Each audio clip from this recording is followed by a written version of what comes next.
No espaço, ninguém pode ouvir você gritar. Sabemos que nenhuma supernova, asteroide em queda e planetas em chamas fazem barulho no espaço. Ou fazem? E se você realmente puder ouvir algo lá fora? Bom, vamos ver. Ok, de volta ao ensino médio. O som é uma onda mecânica originária da vibração. O que exatamente isso significa? O exemplo mais simples são as cordas de um violão. Vamos puxar uma delas. Começa a vibrar. Os átomos dentro da corda de metal começam a empurrar e bater nos átomos do ar ao redor. Então, agora os átomos estão constantemente empurrando um ao outro, até chegarem aos nossos ouvidos. É como uma onda de uma pedra jogada em uma lagoa. E isso acontece muito rapidamente, a uma velocidade de cerca de 343 metros por segundo. Então, os nossos tímpanos começam a vibrar na mesma frequência. E pequenos ossos dentro de nossos ouvidos transmitem essa vibração para o cérebro. O cérebro, então, faz sua mágica, reconhece o padrão e os transforma em sons. Ótimo! Agora sabemos que precisamos de algumas partículas para criar som. E podemos encontrar essas partículas em gases, líquidos e substâncias sólidas. E quanto ao espaço?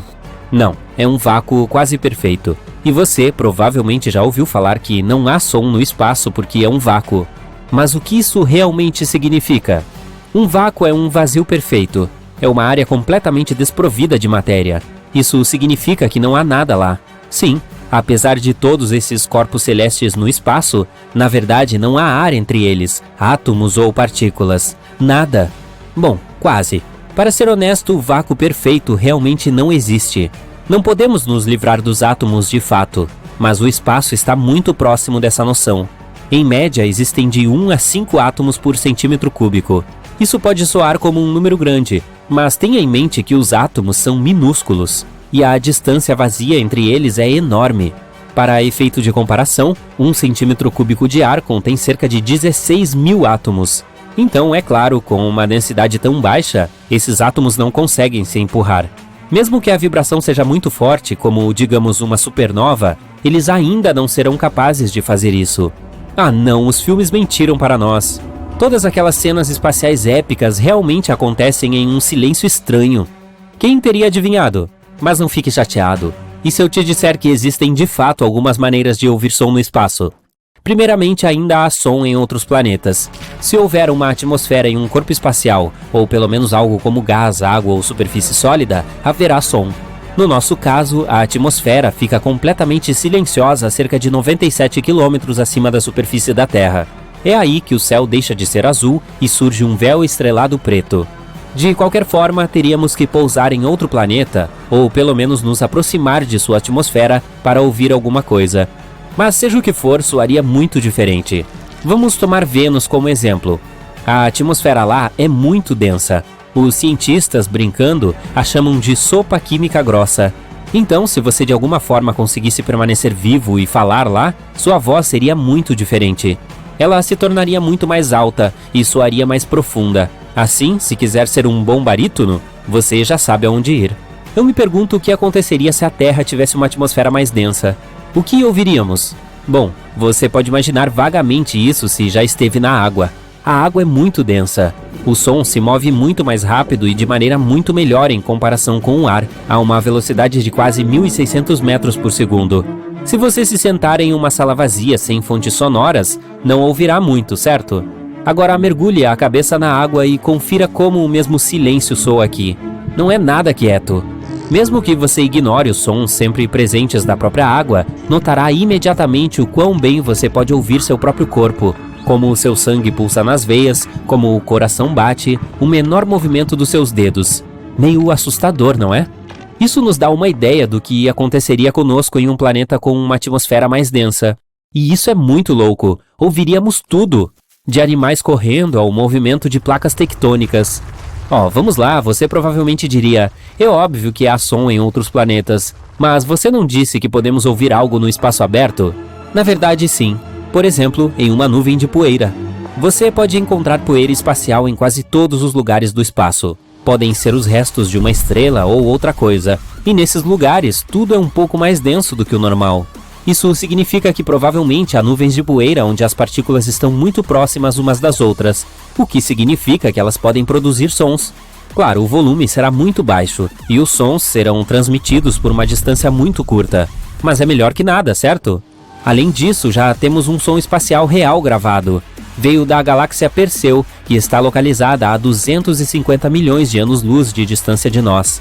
A NASA gravou em 2003. Parece uma nota si bemol, mas sua frequência é tão baixa que o ouvido humano, infelizmente, não consegue ouvi-la. Mas, além disso, só podemos ouvir algo dentro de naves espaciais. Afinal, elas são pequenos bolsos de ar. Em um traje espacial, você também ouviria sons muito bem, incluindo sua respiração ou circulação sanguínea.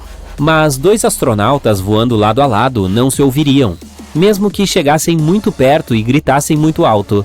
É muito engraçado. Se você, sendo astronauta, esbarrasse em algo, o som seria muito alto para você, mas seu amigo não ouviria nada. É por isso que os astronautas usam dispositivos de rádio. Agora, apenas teoricamente, se você pudesse de alguma forma sair do seu traje espacial e sobreviver, seria capaz de ouvir as conversas e os ruídos acontecendo dentro da nave espacial. Mas como? Olha, temos um pouco de ar dentro da nave, e ele transmite som. Ele atinge o invólucro de metal e o atravessa. E então, se você se inclinasse contra a nave, de preferência tocando-a com o cotovelo ou joelho, o som seria transmitido ao cérebro diretamente através de seus ossos, ignorando os ouvidos. Sim, os nossos ossos conduzem o som. É assim que, por exemplo, pessoas surdas ouvem música. É chamado de condução óssea. É usado em alguns fones de ouvido e outras tecnologias. Você pode fazer um pequeno experimento. Segure os dedos sobre as orelhas. Feche-as bem para que você realmente não escute muito. Em seguida, tente tocar em uma fonte sonora. Pode ser qualquer coisa vibrando, por exemplo, um alto-falante tocando música, com alguma parte do seu corpo onde o osso esteja perto da pele. Agora veja um milagre acontecer. Você pode ouvir o som não através dos seus ouvidos, mas diretamente no seu cérebro. Mas, por favor, não repita este experimento no espaço sideral. Bem, você provavelmente já ouviu falar de coisas como os sons do espaço, onde você pode ouvir, por exemplo, os sons feitos pelo Sol ou planetas diferentes. Como eles foram gravados? Facilmente. Esta é outra maneira de ouvir som no espaço, ondas eletromagnéticas. Em outras palavras, um rádio. O rádio é a mesma forma de radiação eletromagnética que a luz. Essas ondas podem viajar no vácuo sem problemas. Os transmissores dos astronautas funcionam assim. Um astronauta diz algo a um amigo. As ondas sonoras se transformam em ondas de rádio, atingem a outra pessoa e são convertidas de volta em sons. E é assim que obtemos os chamados sons do espaço. Na verdade, nosso planeta é muito barulhento a esse respeito. Estamos enviando uma enorme quantidade de ondas de rádio para o universo. Todos os sinais de rádio que já ouvimos. É uma pena que eles viajem a apenas 110 anos-luz de distância de nós. Mas você sabe, acho que é bom não ouvirmos tudo o que acontece no espaço. Imagine se o som pudesse facilmente viajar pelo universo.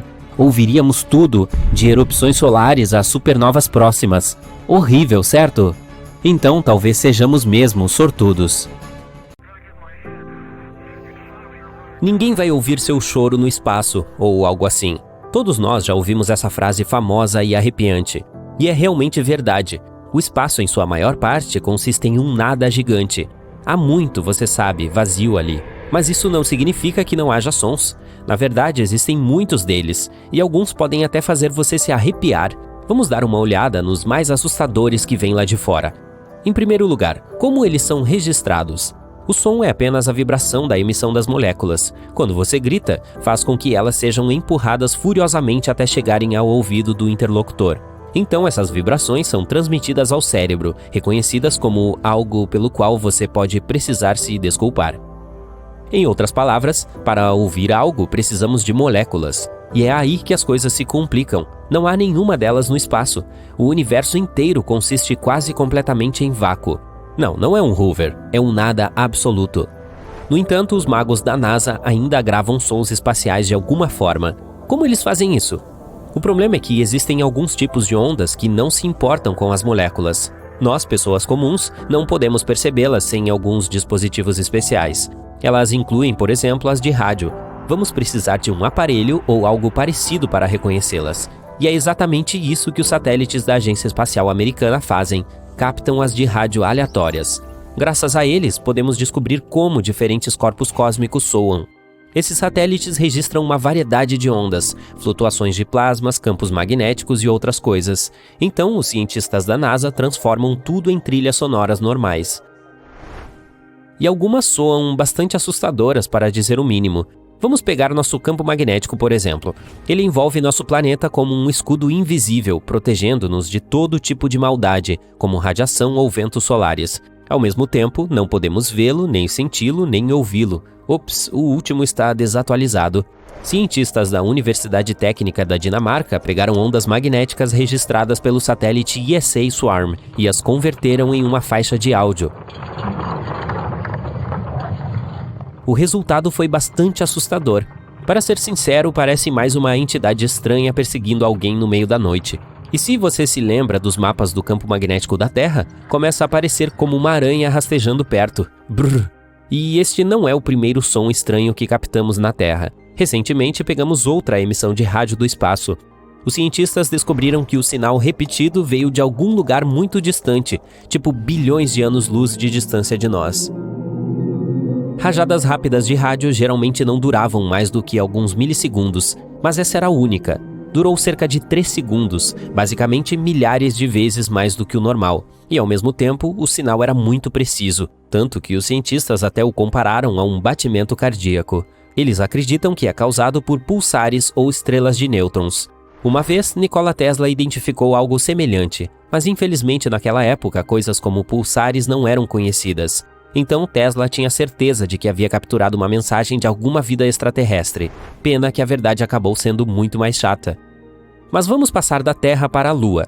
Em 1969, os astronautas da missão Apollo 10, a espaçonave que fez o teste final de voo para o nosso satélite natural, passaram por sua superfície. E então pegaram alguns sinais estranhos vindos do lado escuro da Lua, aquele que nunca vemos porque ela está travada para nós. O som era tão estranho que os caras lá em cima nem tinham certeza se deveriam reportá-lo à NASA. Eles temiam que não fossem levados a sério e talvez até mesmo impedidos de participar das próximas missões espaciais. Aqui está o que parecia.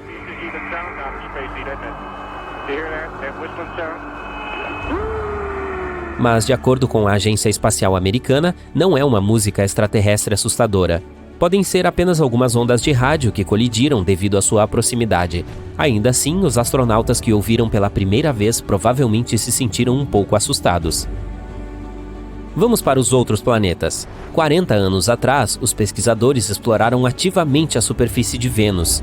Eles enviaram até 10 sondas para lá, que deveriam capturar gravações de áudio e vídeo da superfície. Agora sabemos como soa o planeta que poderia facilmente nos destruir em qualquer tentativa de chegar perto dele. Horripilante. E você não esperaria mais nada daquele que é o mais perigoso do sistema solar. Infelizmente, Vênus é ainda mais tóxico do que o usuário médio do Twitter, então essas sondagens não duraram muito. Elas heroicamente chegaram ao planeta e logo enguiçaram. O próximo é Júpiter. Este gigante do espaço, 11 vezes maior que a Terra, nunca deixa de nos assustar. Uma das sondas da NASA, Juno, voa em torno dele a cada poucas semanas. Ela está se movendo a uma velocidade tremenda, 210 mil km por hora. Um dia, Juno captou um dos sinais invisíveis mais fortes que já havia encontrado. Esse foi o ponto em que o louco vento solar entrou em conflito com o campo magnético de Júpiter. Meio que pareceu como um boom cósmico. O som original durou 2 horas, mas foi compactado para alguns segundos. Na verdade, soa mais como uma colisão de uma onda do mar com uma rocha. Mas aqui, em termos de horror, Júpiter surpreendentemente perde para uma de suas pequenas luas, Ganímedes. Em 2021, a sonda espacial Galileu passou por lá, e durante o voo recebeu uma gravação bastante estranha, como radiação de satélite. E não está claro se lembra um dia ensolarado e aconchegante na selva ou milhares de morcegos esperando por você durante a noite. O seguinte é Saturno. Esse sinal foi capturado pela Estação Interplanetária Automática Cassini-Huygens, lançada ao espaço em 1997. Ao passar pelo Planeta dos Anéis, a Cassini gravou algo bastante assustador. Esse grito aterrorizante de milhares de almas é a reprodução, na verdade, de apenas algumas ondas de rádio, e não são muito diferentes dos sons que as auroras emitem na Terra. Um pouco mais tarde, a Cassini recebeu outra gravação, os barulhos produzidos por raios e trovoadas em Saturno. Eles soam bem interessantes também, tipo como estourar pipoca ou um contador Geiger, certo? Mas isso é só porque esses relâmpagos têm uma frequência louca. Passando do Sistema Solar para o espaço sideral, a famosa Voyager 1 foi lançada em 1977 e continua a nos enviar dados, mesmo 40 anos após sua partida. Em 2012, deixou o Sistema Solar e entrou no espaço interestelar, e então, ao abandonar sua casa, detectou o ruído de ondas de plasma.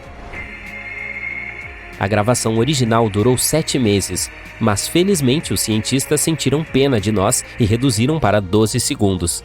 Não é realmente estranho, mas ainda assim meio perturbador. E embora pareça que nada pode vencer os horrores de Saturno, vamos terminar este torneio com um dos objetos mais assustadores do universo, um buraco negro. Esse som foi registrado pelo Telescópio Espacial Chandra. Enquanto estudava um aglomerado de galáxias na constelação de Perseu, ele descobriu algo estranho. Alguns movimentos ondulantes surgem do centro do aglomerado e se espalham em todas as direções, como círculos na água. Os cientistas sugeriram que foi causado por um buraco negro supermassivo. O problema é que os buracos negros nem sempre devoram objetos espaciais inteiramente. Às vezes, eles meio que os cospem. Isso causa vibrações de gases, que podemos converter em trilhas sonoras. O interessante é que a oscilação de cada uma dessas ondas dura cerca de 10 milhões de anos. Você está apenas ouvindo uma gravação muito acelerada. Os cientistas reduziram o atraso entre as oscilações em cerca de 144 quatrilhões de vezes. Então vamos dar uma olhada. Este é provavelmente o ruído mais estranho de toda a lista. Nada muito alto ou selvagem, mas há algo sombrio e perturbador nisso. Esses foram sons espaciais mais amedrontadores já capturados pela NASA. Para ser justo, a maioria deles parece apavorante simplesmente porque são ondas de rádio, mas ainda é divertido tomar um susto às vezes. Você pode pensar que a Terra é muito grande, mas o Sol representa quase 99,9% da massa de todo o Sistema Solar. O resto dessa massa é composta pelos planetas e seus satélites, asteroides, cometas, gás e poeira. Ela fica a cerca de 150 milhões de quilômetros de distância de nós, mas nos mantém aquecidos todos os dias. Sua temperatura é de cerca de 5.500 graus, mas o espaço ao redor ainda é frio como gelo. Para entender isso, precisamos distinguir entre calor e temperatura. O calor é a energia dentro de algum objeto. Temperatura é algo que nos diz se um objeto está quente ou frio. Quando o calor é transferido para esse objeto, isso faz a temperatura dele subir. Quando está perdendo o calor, ela diminui. O calor pode ser transferido de 3 maneiras diferentes. O Sol faz isso por meio da radiação, o que significa que está liberando calor na forma de luz. Seu corpo também irradia calor, como ondas infravermelhas. É por isso que as câmeras termográficas detectam que você está no ambiente mesmo à noite. Quanto mais quente o objeto, mais calor ele irá irradiar. A temperatura afeta apenas a matéria. Como o espaço é basicamente um vácuo, ele não tem partículas suficientes para que o calor seja transferido de outra forma que não seja por radiação. Quando o calor que vem do Sol chega a um objeto, os átomos começam a absorver energia. Mas ele não pode ser transferido, pois não há matéria no espaço. Esses átomos e moléculas raras, ali, irão absorver o calor e simplesmente permanecerão assim, enquanto o vácuo frio permanecerá frio. Há muita matéria dentro da atmosfera terrestre, então a energia do Sol pode ser transferida facilmente. Mas se você colocar o objeto fora da atmosfera da Terra sob a luz direta do Sol, ele acabará aquecido a 120 graus, porque é uma matéria feita de átomos e moléculas. A temperatura do vácuo é de menos 270 graus. Isso significa que, dependendo de onde estiver, você pode ser queimado ou congelado pelo espaço. O Sol não é de fato amarelo, ele emite luz em uma ampla gama de comprimentos de onda. Podemos dizer qual sua temperatura e cor pelo pico do seu espectro. Por exemplo, estrelas mais frias aparecerão vermelhas, enquanto as mais quentes serão azuis, com estrelas amarelas, cor de laranja e brancas entre elas. Quando se trata do Sol, o pico do espectro ocorre em um comprimento de onda que normalmente chamaríamos de verde, mas nossos olhos percebem isso de forma diferente. Portanto, esse tom de verde, em combinação com outros comprimentos de onda do espectro, parecerá branco ao olho humano. Geralmente vemos o Sol como amarelo porque nossa atmosfera espalha a luz azul com mais eficiência do que a vermelha. Durante o nascer e o pôr do Sol, há mais luz vermelha no espectro solar, o que nos dá cenários incríveis. As manchas solares são partes da superfície visível dele, em média muito mais frias do que o próprio astro. Elas se sobrepõem às que têm um campo magnético aumentado. Essas partes não permitem a liberação de calor para a superfície solar visível. Dessa forma, o resto da superfície é 3 vezes mais brilhante do que essas manchas. Esse contraste as faz parecer quase pretas.